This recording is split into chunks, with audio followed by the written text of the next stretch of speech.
I have 3 older brothers, but I don't really remember them being in the house too much, except for the one that's 5 years older than me.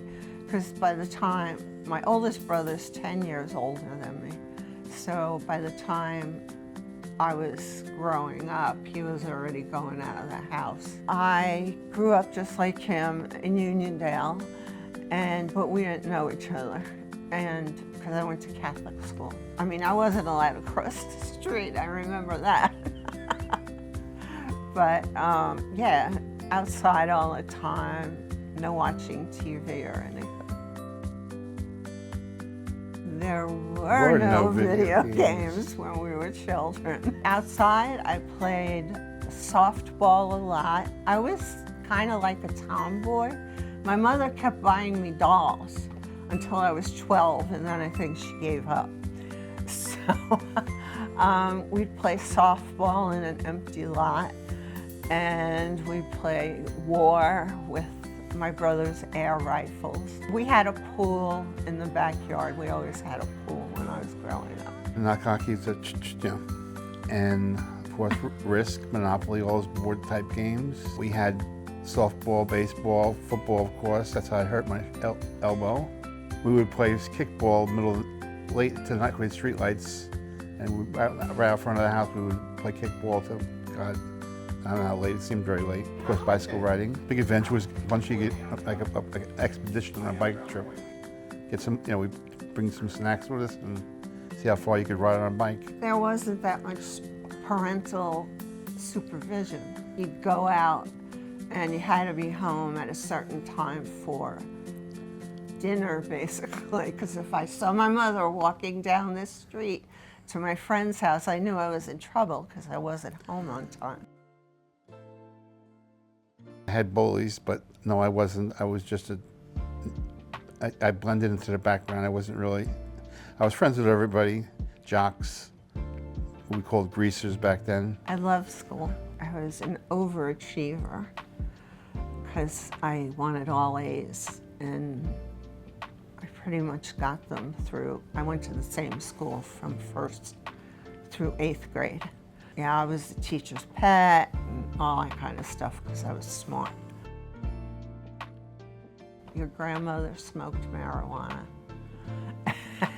in college. Profusely. When Papa worked in a clothing store. Oh yeah, I forgot about that. I would bring a big purse and go in the basement where they had jeans and 1970s clothing, and his friends would load up my purse. Because I wouldn't allow it. And then I'd go upstairs and make sure your grandfather wasn't there. And I could run out to my car and put my purse. Oh yeah, vandalism was my big thing. I did a lot of things that were not nice. My cousin gave me his car to use, and I didn't have a license. Backed up into a tree. My mother used to throw some extravagant birthday parties. She took us one time, we had a 1931 Ford they'd restored. So we went to this theater to see Wizard of Oz. We drove in the 31 Ford, and we all dressed up as gangsters. And that's how it was a gangster party, little straight with zoot suits and all that kind of stuff. I remember walking to kindergarten because there were 3 of us on my block, and all 3 mothers walked us and picked us up. It was good, I was Daddy's girl, so he would spoil me, but my father worked nights, and so I didn't see him all week. I would only see him the weekends. We weren't wealthy, we were like a lower middle class, and they were in their 40s when they bought their first house. Well, it was good, though as we got older, me and my father he was very conservative. At that time I was kind of, I guess you'd call it more liberal. We used to argue about the Vietnam War, pollution of course. He worked on the SST, which was America's version of the Concorde, and I would just go off on these tangents about the ozone layer and all this crap. But he was sick for 19 years, so my mother, they got to a point where I wasn't allowed to speak at dinner unless told. So I had to just bite my tongue a lot at dinner. My mother was 39 and my father was 43, I believe. 32. My father, 27, my mother. John Wayne. You take him. Errol Flynn, of course. It was a great, I thought he was the greatest thing. But as far as sports people, Mickey Mantle. Yeah, Mickey Mantle, of course. I love the astronauts when they came into being. Thought that was really cool. And Joe Namath when I got older. And I was crazy about him. So I remember having a huge poster. I was on the top bunk in college and I had his poster above the bed. Mickey Mantle and Roger Maris and all of them. His mother and his sister both had polio in New Jersey. When I was born in Jersey. So when his sister became a ward of the state, that's how they paid the medical bills back then. They both totally recovered. His mother had brain polio, which was different, and she was written up in some medical journals. But when they moved back to Long Island so she could have help with Kathleen, and he was, just a newborn, so they could take care of them.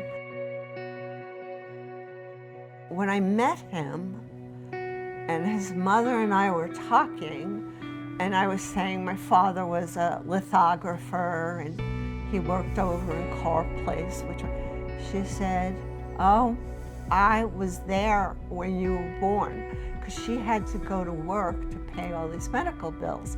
And they didn't pay women much, but at the printing places they did, because when the huge sheets came off, the women would stand by the side, like 2 or 3 women on each side, and they'd have to grab it and shake it out. So she was one of those women on my father's lithograph machine. And she remembers when I was born. And so by talking all this out, we figured out, the story that she knew my father, before I did.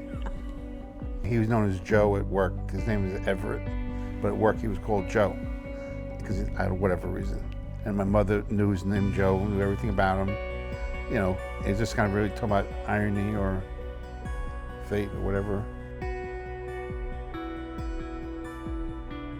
Number one movie, 1951, The Thing, of course.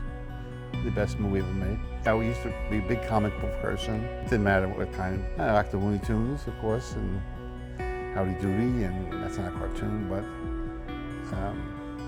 Andy's Gang. House on Haunted Hill.